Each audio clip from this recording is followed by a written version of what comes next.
Guys നമസ്കാരം. ഇന്ന് നമ്മളൊരു ടയറിനെ കുറിച്ചിട്ടാണ് പറയുന്നത് കേട്ടോ. നല്ല ത്രെഡുള്ള ടയറാണിത്. കണ്ടോ, നല്ല അടിപൊളി ത്രെഡുള്ള ടയറാണ്.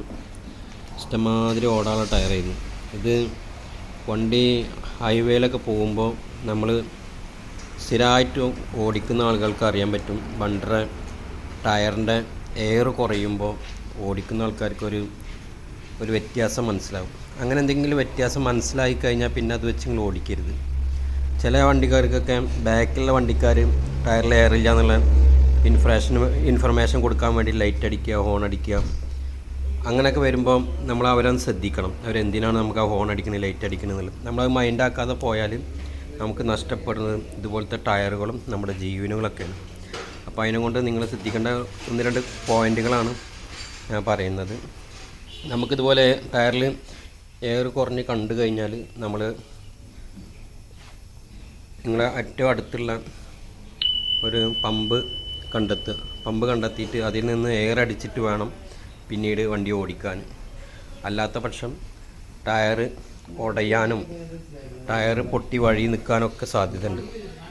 ഈ ടയറിൻ്റെ മുകളിൽ സംഭവിച്ചിരിക്കുന്നത് എന്താ വെച്ചാൽ, എവിടെ ഒരു ബോൾട്ടോ എന്തോ അടിച്ച് തോന്നുന്നുണ്ടോ, ഈ സൈഡിൽ എന്തോ ഒരു ബോൾട്ട് അടിച്ചതിന് ശേഷം കസ്റ്റമർ അറിയാതെ കുറേ ഓടിച്ചിട്ട് പിന്നെ വഴിയിൽ ഓടിക്കാൻ പറ്റാതെ വരുമല്ലേ, റിമ്മിൻ്റെ മുകളിൽ എത്തുന്നതിന് ശേഷം ടയർ ഇതുപോലെ ഉടഞ്ഞ് സെറ്റായി. ഉള്ളിലൊക്കെ ഉണ്ടോ പൊടി, ഇത് ഇഷ്ടമാതിരി പൊടി ഉണ്ടായിരുന്നു. പൊടിയൊക്കെ ഞങ്ങൾ മാറ്റിയതാണ്. അതുപോലെ ഫുള്ള് എയർ കുറഞ്ഞ് ഓടിച്ചു കഴിഞ്ഞാൽ ഇതുപോലെ മടങ്ങിയിട്ട് ടയർ മടങ്ങി കഴിഞ്ഞാൽ ഫുള്ള് ഇതുപോലെ പൊടിഞ്ഞു കഴിഞ്ഞാൽ ടയർ ഇങ്ങനെ പൊള്ളക്കും, സൈഡൊക്കെ പൊള്ളക്കും.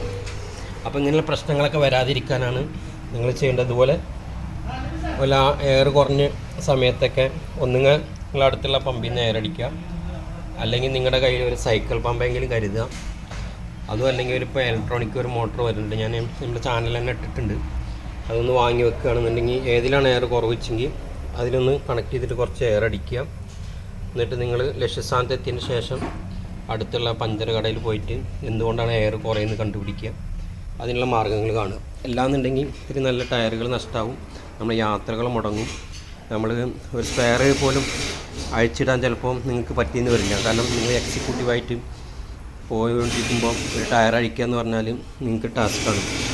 അപ്പോൾ അതിനെക്കൊണ്ട് അത്രയും കാര്യങ്ങളൊക്കെ ശ്രദ്ധിച്ചാൽ ഇപ്പോൾ യാത്രക്ക് യാതൊരു തടസ്സം കൂടാതെ സുഗമമായ യാത്ര കൈകാര്യം ചെയ്യാനും ടയർ മാക്സിമം ഓടിച്ചു തീർക്കാനും നിങ്ങൾക്ക് സാധിക്കും.